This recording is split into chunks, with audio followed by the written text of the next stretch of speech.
Assalamualaikum warahmatullahi wabarakatuh. Perkenalkan saya Fitri Wijayanti dengan NIM 461201200045.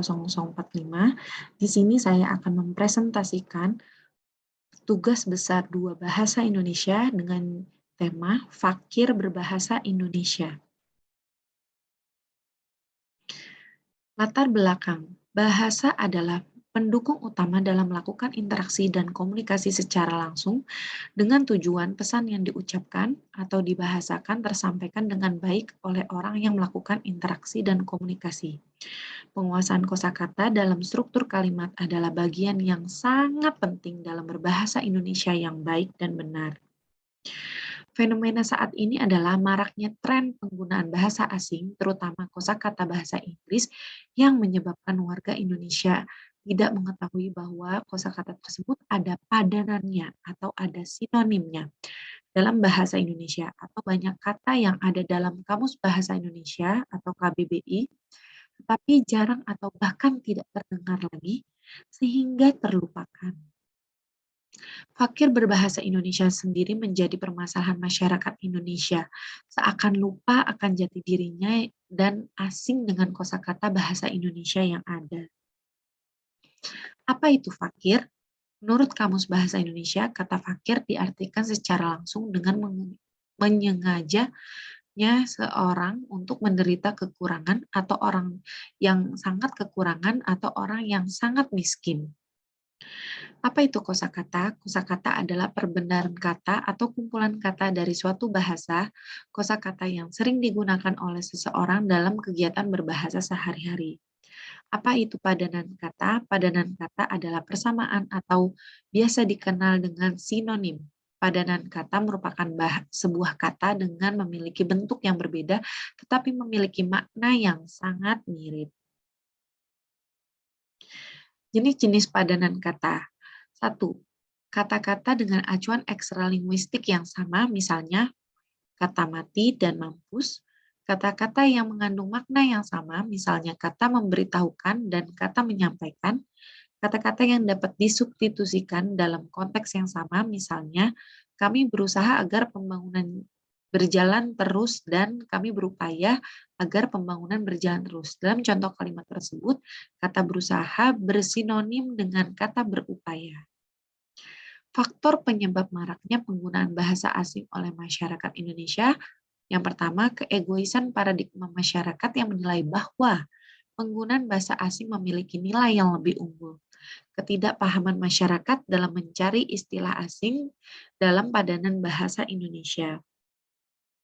Dampak penggunaan bahasa asing terhadap jati diri bangsa Indonesia adalah bahasa Indonesia saat ini sedang bersaing bersama bahasa asing untuk memperebutkan posisi terkuat di bangsanya sendiri, yakni bangsa Indonesia.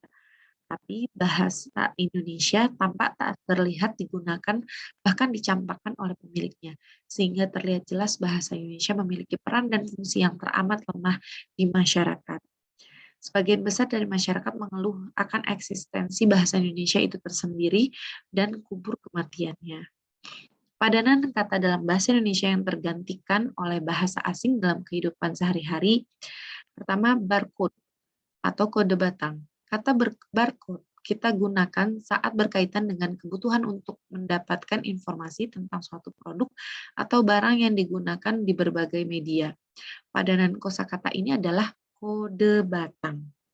Contoh kalimat, kode batang dari barang ini adalah di balik kemasan.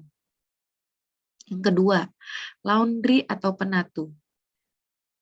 Kata laundry ditemui di sekitaran lokasi yang dekat dengan tempat tinggal atau pemukiman. Banyak iklan berterbaran menggunakan kata ini. Sebenarnya sudah ada padanan kosakata yang bisa digunakan untuk menggantikan kata ini, yakni kata penatu. Contoh kalimatnya, Pak Ahmad membuka usaha penatu di dekat rumahnya mulai tahun ini. Fotokopi atau fotokopi, kita masih sering menjumpai beberapa jasa percetakan yang menggunakan kosakata fotokopi. Pada papan reklamenya, biasanya tempat itu dapat kita jumpai di dekat perkantoran, kampus, sekolah, maupun tempat bisnis. Penggunaan bahasa asing fotokopi kurang tepat, karena sudah ada padanan kata yang layak digunakan yaitu fotokopi. Contoh kalimatnya, Pak Lihmi sedang memfotokopi kartu BPJS di Buring. Berbahasa Indonesia yang baik dan benar. Bagaimana berbahasa Indonesia yang baik yang benar? Yaitu berarti bahwa harus digunakan bahasa Indonesia sesuai dengan kaidah atau aturan bahasa Indonesia. Kaidah bahasa Indonesia meliputi kaidah tata bahasa, kaidah ejaan, dan kaidah pembentukan istilah. Ada lima ragam bahasa. Satu, ragam bahasa resmi, formal, bahasa yang dipakai dalam komunikasi resmi, memakai bahasa yang lebih sopan adalah hal yang tepat. Yang kedua, ragam baku. Bahasa yang digunakan pada acara hikmat dan sedikit memungkinkan keleluasaan seperti acara pernikahan. Ragam konsultatif, bahasa yang digunakan dalam pertukaran informasi atau kegiatan transaksi dalam sebuah percakapan yang membahas tentang suatu hal yang diketahui oleh masing-masing pembicara seperti percakapan di sekolah atau di pasar. Kemudian ada ragam akrab dan ragam santai. Bahasa yang digunakan di antara orang yang memiliki hubungan akrab atau yang sangat intim seperti istri dan suami, dan bahasa bersifat tidak resmi dan dapat dipakai untuk orang yang cukup akrab meskipun baru bertemu. Kesimpulannya, masyarakat Indonesia sedang mengalami kefakiran berbahasa Indonesia yang baik dan benar. Ini dikarenakan pengaruh globalisasi yang menyebabkan banyaknya informasi dari mancanegara yang menjadikan tren di kalangan warga Indonesia menjadikan penggunanya merasa bangga untuk memasukkan kosakata asing sebagai pengganti kosakata Indonesia yang baik dan benar. Sehingga kosakata bahasa Indonesia yang baik dan benar penggunaannya sangat kurang dan dilupakan, sampai melupakan kosakata yang seharusnya digunakan karena terlalu sering menggunakan kosakata bahasa asing. Sarannya, penggunaan bahasa Indonesia oleh masyarakat Indonesia perlu mendapatkan perhatian.